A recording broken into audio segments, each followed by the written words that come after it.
बहनों, अगर आप कर रहे हैं महिला सुपरवाइजर की तैयारी तो इस वीडियो को अंत तक देखें, क्योंकि ये वीडियो आपके लिए बहुत काम में आने वाला है। यूट्यूब के बाजार में महिला सुपरवाइजर के साथ कैसे हो रहा है, कैसे हो रहा है सिलेबस के साथ खिलवाड़। देखिए, कोचिंग जिन्होंने आपने एडमिशन ले रखा है या जिनके क्लासों को आप फॉलो कर रहे हैं, वो सिलेबस के साथ कैसे कर रहे हैं व्यापार। देखिए, सिलेबस में जो लिखा है उन टॉपिकों को पढ़ा रहा है, लेकिन उनसे कभी नहीं होगा आपका सिलेक्शन। सिलेक्शन के लिए आपको सिलेबस की मूल जड़ को समझना होगा, और किस तरीके से आप उनको समझेंगे, तो इसके लिए लगातार अंत तक वीडियो से बने रहें, क्योंकि मैं आपको बताऊंगा कि कैसे आप 20% पढ़ के 80% मार्क्स ला सकते हैं, यानी 200 में से 160 नंबर ला सकते हैं। इसके लिए बहुत जरूरी है कि आप इस चीज को अच्छे से समझ जाएं। तो बहनों, आज मैं आपके सामने जो बात करने वाला हूं, खंड आ पे बात नहीं करने वाला हूं, पोषण पे बहुत बात की है, आज खंड बा पे बात करूंगा। खंड बा पे क्या है, योजनाएं हैं। और कौन सी योजना आएंगी सर? पुरानी योजना आएंगी, नई योजना आएंगी, चर्चित योजना आएंगी, कैसे आएंगी सर? एक्ट में क्या पढ़ना है, अभी आप किसी कोचिंग का उठा के देख लें, आपको एक्ट की धाराएं पढ़ा रहा है, धाराएं रटा रहा है।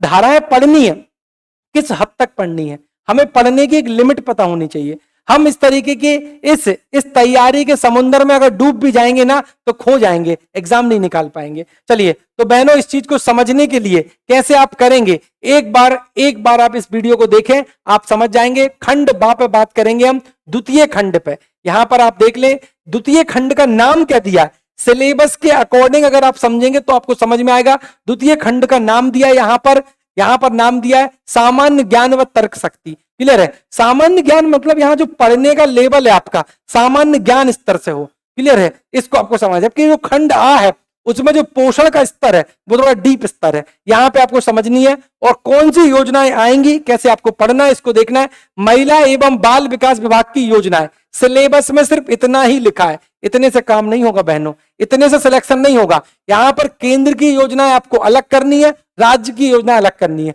कौन सी योजनाओं पर सर फोकस करना है, तो आप यहां देख सकते हैं, बीबीपी बीपीए योजना है, पीएमएमबीवाई योजना है, पोषण अभियान है, एलएलवाई है, एमकेवाई है, एमबीसीवाई है, उदिता, अस्मिता, पंख, लालिमा, सेफ सिटी, लाड़ो है ना, वन स्टॉप क्राइसिस सेंटर, सखी है, शौर्य है, उदिता है। ऐसी कई योजनाएं जिन पे हम बात करेंगे एप्लीकेशन में आपके साथ, और समय समय पे जैसा कि आपने देखिए बात की है। इस पे जो हम लोग क्या करने वाले हैं, हम आपके लिए अभी रक्षाबंधन बैच लेकर आए हैं। कौन सा बैच लेकर आए हैं? रक्षाबंधन बैच है बहनों के लिए, सिर्फ बहनों के लिए। क्लियर है? और इसमें मैं आपको इस टॉपिक पे 2 से 3 लेक्चर, साथ में 20 एमसीक्यू पर टॉपिक पे, ये टोटल एमसीक्यू नहीं है, पर हर योजना पे 20-20 क्वेश्चन करके देंगे। इस तरीके से आपको यहां 20 टेस्ट देने को मिलेंगे, और ये टॉपिक होगा आपका कंप्लीट, क्योंकि सबसे ज्यादा दिक्कत करने वाला टॉपिक यही है। आप सब कुछ पढ़ सकते हो, लेकिन यहां से नंबर स्कोर करना एक चुनौती है। दूसरा, स्वास्थ्य विभाग की योजनाएं, केंद्र राज्य की योजनाएं, पीएम जय है जिसको आप जानते हैं, प्रधानमंत्री जन आरोग्य, सांस है, सीसीवाई है, जेएसएसकेवाई है, जेएसवाई है, 108 है जिसके अंतर्गत एनआरएचएम वगैरह भी आप देखेंगे, मिशन इंद्रधनुष है, ममता है, अटल बिहारी वाजपेयी आरोग्य एंड पोषण मिशन है, सुमन सबसे इंपॉर्टेंट है, एनसीएन है, आयुष है, पीएम बीजेपी है, एनएसीपी है, आरएसबीवाई है, एनसीडीएसएससी है, आरबीएसके है। एक सारी योजनाओं पर, तमाम योजनाओं पर बात करने वाले हैं, और किस तरीके के एनटीसीपी पे कैसे बनेगा, एड्स नियंत्रण पे कैसे क्वेश्चन बनेंगे, सब देखना है। ग्रामीण विकास और पंचायती राज विभाग की पूरी योजनाएं देखनी है, कौन कौन सी योजना चला रहा है, तेजस्विनी क्या है, ग्राम्य योजना क्या है, ग्राम्य योजना के सर कैसे क्वेश्चन बनेंगे। सामाजिक न्याय विभाग की योजनाएं हैं, इसमें आपको देखना है, जैसे एनपीएच वात्सल्य अभी शुरू की है सरकार ने, समाज कल्याण सलाहकार बोर्ड, तो आप समझ रहे हैं इनमें क्वेश्चन कैसे आएंगे। देखिए, सरकार ने तो सिर्फ अगर देखा जाए तो आपके सिलेबस में इस तरीके से आपको दे दिया सामाजिक न्याय विभाग की योजना, परंतु इसके अंदर आपको किस हद तक जाना है और कहां पे रुक जाना है, उस चीज का जानना बहुत जरूरी है। क्लियर है? बहुत अंदर भी नहीं जाना और बहुत ऊपर ऊपर का भी नहीं पढ़ना है। आदिवासी विकास विभाग की योजनाएं में अगर आप देखेंगे तो आपको पीएम मान अगर योजना, पीएम मन योजना है, पीएम बीडीवाई योजना है, भूमि बंधु योजना है, आपकी ईएमआरएस है, इस तरीके की योजनाएं आपको इसके अंतर्गत देखनी है। तो ये एक हो गया योजना वाला टॉपिक। इसके बाद जो मेन चीज पे मुझे बात करनी है आज, मेन चीज पे जो मुझे बात करनी है वो किस पे करनी है आज? सबसे इंपॉर्टेंट है नियम, अधिनियम एवं अधिकार। सबसे मेन चीज जिस पे सबसे ज्यादा डर है, कहीं बच्चे सोच रहे हैं कि सर, अभी अगर आप बहुत सारी कोचिंग वालों को देखें, वो एक्ट की धाराएं रटाने लगे। हाँ, दहेज प्रथा अधिनियम में कुछ धाराएं देखनी है। सर, भारतीय न्याय संहिता आ गया, उसको पढ़ना है क्या, ये भी एक डाउट चल रहा है।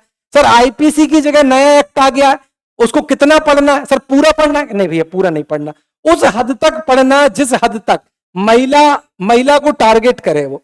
क्लियर है? महिला से संबंधित जितनी धाराएं हैं उन धाराओं को देखना है। इसलिए हम आपके सामने लेकर आएंगे इसका निचोड़ क्या होगा। हमारी जो टीम है वो एनालिसिस करके आपको देगी कि अगर आईपीसी की जगह बीएनएस आया, भारतीय न्याय संहिता आई है, भारतीय न्याय संहिता एक्ट 2023 आया, तो उसमें क्या क्वेश्चन बनेगा। क्लियर है? तो सबसे पहले आपका बच्चों के कानूनी अधिकार है जो आप मेरी क्लास में देख सकते हैं। मैंने इसको स्टार्ट भी कर दिया हुआ है। बच्चों से संबंधित कौन कौन से कानून है, जैसे इसके अंतर्गत आपको यूनिसेफ पढ़ना है, पूरा का पूरा क्या पढ़ना है, यूनिसेफ पढ़ना है। यूनिसेफ पे कैसे क्वेश्चन आएंगे, क्लियर है? आपको देखना है कि फैक्ट्री एक्ट क्या है, प्रशिक्षु कानून क्या है, एनसीएलपी क्या है, एनपीसी क्या है, एनसीपीसीआर क्या है, खान अधिनियम 1952 क्या है, प्रशिक्षु कानून 1961 क्या है, बीड़ी सिगार कर्मकार कानून 1966 क्या है, बाल श्रम कानून 1986 क्या है, और राष्ट्रीय बाल आयोग। सबसे इंपॉर्टेंट चीज जो आपको पढ़नी है, राष्ट्रीय बाल आयोग। तो ये कैसे सर, हम कैसे, हमारे पास दिन बचा नहीं है, कैसे हम इसको 3 से 4 लेक्चर में और पर टॉपिक के 20-20 क्वेश्चन कंप्लीट करें और इस तरीके से 20 टेस्ट इसके दे पाए, इसको किस तरीके से काम करना है, इस पे हम बात करेंगे। और मैं आपको बताऊंगा, जब आप मेरे साथ इन कानूनों को पढ़ेंगे, इन एक्टों को पढ़ेंगे, तो आपको समझ में आएगा कि सर, जैसे कि मान लेते हैं उदाहरण के लिए, मान लीजिए प्रशिक्षु कानून है, इसमें कुछ भी नहीं पढ़ना सर, प्रशिक्षु कानून 1961 में आया, इसको देख लेना, आपको अंदर जाने की कतई जरूरत नहीं है। और अगर आप इस तरीके से नहीं पढ़ रहे, यकीन माने आप इस भंवर जाल में गुम जाएंगे। क्लियर है? आईसीडीएस अंदर तक पढ़ना है, खान अधिनियम 1952 सिर्फ ऊपर का पढ़ना है, फैक्ट्री एक्ट 1948 में सिर्फ इतना देखना है, इसमें बच्चों को किस एज तक रखा गया, भारत सरकार क्या बोलती है, शिक्षा का अधिकार आरटीई एक्ट है, कब से लागू हुआ, पीएमकेवीवाई योजना क्या बोलती है, महिलाओं के कानून अधिकार संबंधित नियम है, इसमें राष्ट्रीय महिला आयोग एनडब्ल्यूसी, स्टेट विमेन कमीशन है, मातृत्व अवकाश अधिनियम पुराना वाला देखना है क्या बोलता है, और अभी संशोधन 2017 वाला देखना है। सर पुराने वाले से क्वेश्चन आएंगे क्या? अरे इसी का जवाब तो देंगे हम आपको। मातृत्व अवकाश अधिनियम देख लीजिए, पुराना वाला 1961 है और नया वाला 2017 है। इन दोनों में क्या पढ़ना है, क्वेश्चन किससे आएंगे सर? और सर अगर दोनों में बदलाव है तो क्या है, मेन चीज पकड़ना है। मैंने पहले ही बोला वीडियो के पहले, जड़ पे काम करना है। अगर जड़ पे काम किया तो फिर आप निकाल पाएंगे पेपर। प्रजनन स्वास्थ्य अधिकार क्या है सर, विशेष विवाह अधिनियम क्या है, ये आपको देखना है। महिलाओं के साथ कार्य पर यौन उत्पीड़न, इसको हमें पूरा देखना है। इसका मैंने पूरा एक अपने लेक्चर में एक लेक्चर बन रखा हुआ है इसके, है ना, 20 एमसीक्यू रखे हुए इसके, फिर टेस्ट रखा हुआ है। घरेलू हिंसा अधिनियम जो कि अक्टूबर 2006 से लागू है, इसके अंदर कैसे सर, इसमें धारा पढ़नी है। हाँ भैया, अब धारा पढ़नी पड़ेगी। क्लियर है? इसकी 37 धाराएं हैं, इनमें कुछ धाराएं पढ़नी पड़ेगी। दहेज प्रतिषेध अधिनियम 1961, सर इसमें धारा पढ़ना है, अंदर के सेक्शन पढ़ना है क्या? पढ़ने पड़ेंगे। क्लियर है? लेकिन ऐसा नहीं है कि फैक्ट्री एक्ट में धारा पढ़ रहा है, नहीं पढ़ना भैया, इतना नहीं पढ़ना आपको। क्लियर है? संपत्ति का अधिकार अधिनियम, हिंदू उत्तराधिकार अधिनियम 1956, भारतीय उत्तराधिकार अधिनियम 1925, इन सब पे बात करना है। बाल विवाह रोक अधिनियम 2006 कब से प्रभावी हुआ, इस पे बात करना है हमें। क्लियर है?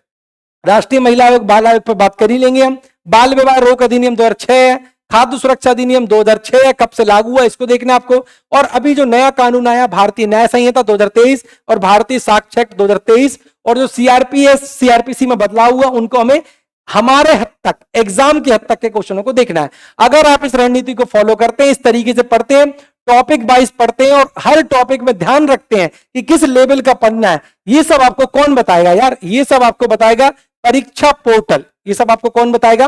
परीक्षा पोर्टल। अगर आप चाहते हैं कि महिला सुपरवाइजर में एक जॉब पक्की हो, तो सबसे पहले करना क्या है यार? पहले हम आपके साथ क्या करेंगे, हमने वो बताया, फिर आपको क्या करना है। हम आपको पढ़ाएंगे सबसे पहले महिला एवं बाल विकास विभाग की योजनाएं।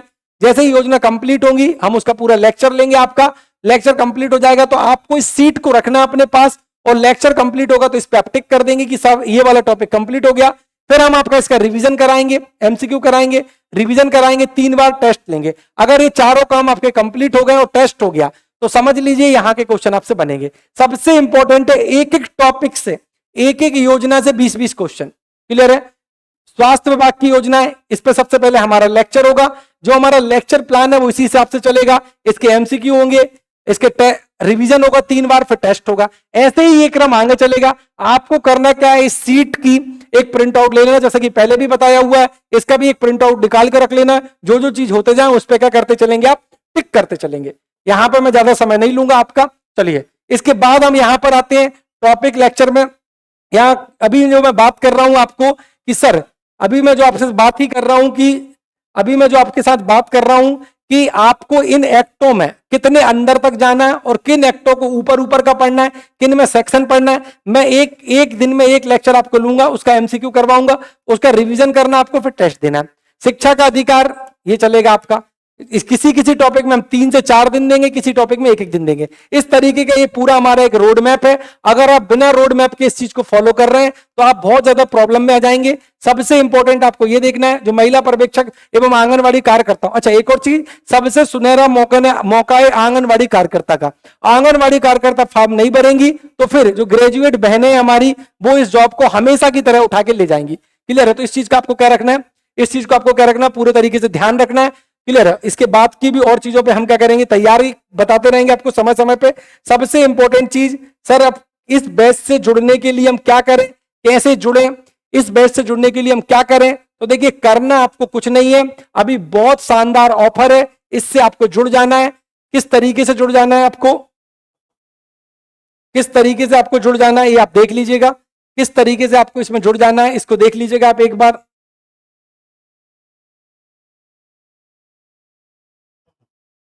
चलिए तो सबसे पहले आपको क्या करना है, इससे जुड़ जाना है, आपको इससे जुड़ जाना है, ये आपको इससे जुड़ जाना है।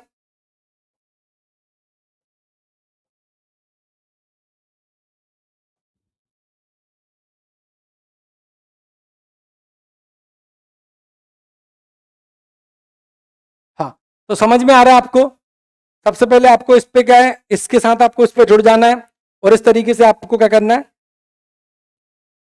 चलिए हाँ, और जब तक आप एक और चीज समझ लीजिए, जो मैं आपको खास बात बताने वाला हूं वो क्या बताने वाला हूं, रक्षाबंधन बैच है। क्या है? रक्षाबंधन बैच है, इसको जरूर सुन लेंगे आप लास्ट तक। सर ये तैयारी के लिए हमें करना क्या है, आपको रक्षाबंधन बैच से जुड़ जाना है। किससे जुड़ जाना है? ये सिर्फ बहनों के लिए, लेकिन याद रखना सिर्फ 100 बहनों के लिए, और जिनमें लगभग 20 से 25 बहनों का एडमिशन हो चुका है। तो जल्द से जल्द, मुश्किल से 1-2 दिन का समय है, रक्षाबंधन दूर है लेकिन रक्षाबंधन के पहले ही ऑफर खत्म हो जाएगा। तो महिला पर्यवेक्षक के लिए 100 बहनों के लिए ये क्या मिल रहा है, 1499 का कोर्स मिल रहा है। इसमें 450 की तो एक बुक मिल रही है जो कि स्टडी बुक है। बुक देख लीजिएगा कैसे मिल रही है, ये वाली बुक। इस बुक में बहुत किस हद तक पढ़ना है पूरा दिया हुआ है। इस बुक को अगर आप ले लेते हैं तो एक मान के चलें टू द पॉइंट आपकी चित्र के साथ पूरी टेबल फॉर्म में आपकी तैयारी हो जाएगी। और साथ में आपको एक रामबाण टेस्ट सीरीज क्या मिलेगी, इसके अंतर्गत फ्री मिलेगी। क्लियर है? तो 1499 का बैच है, इसके साथ आप जुड़ जाएंगे और साथ ही आपकी हो जाएगी कंप्लीट तैयारी। तो देखिए करना क्या है, कल से ही आपको परीक्षा पोर्टल के साथ जुड़ जाना है और रक्षाबंधन बैच ले लेना है। चलिए उम्मीद है कि आपको समझ में आया होगा कि इनमें किस तरीके के क्वेश्चन पढ़ना है। और ज्यादा जानकारी के लिए आप क्या करेंगे, अगर कोई भी दिक्कत है तो इस नंबर पे कॉल करेंगे आप 9893 690903। इस नंबर पे कॉल कर सकते हैं, ये हमारा नंबर है, इस पे आप कॉल कर सकते हैं। और जो सीट मैंने बोली उसका प्रिंट लगा के उस पर टिक कर लेंगे। चलिए जय हिंद, जय भारत।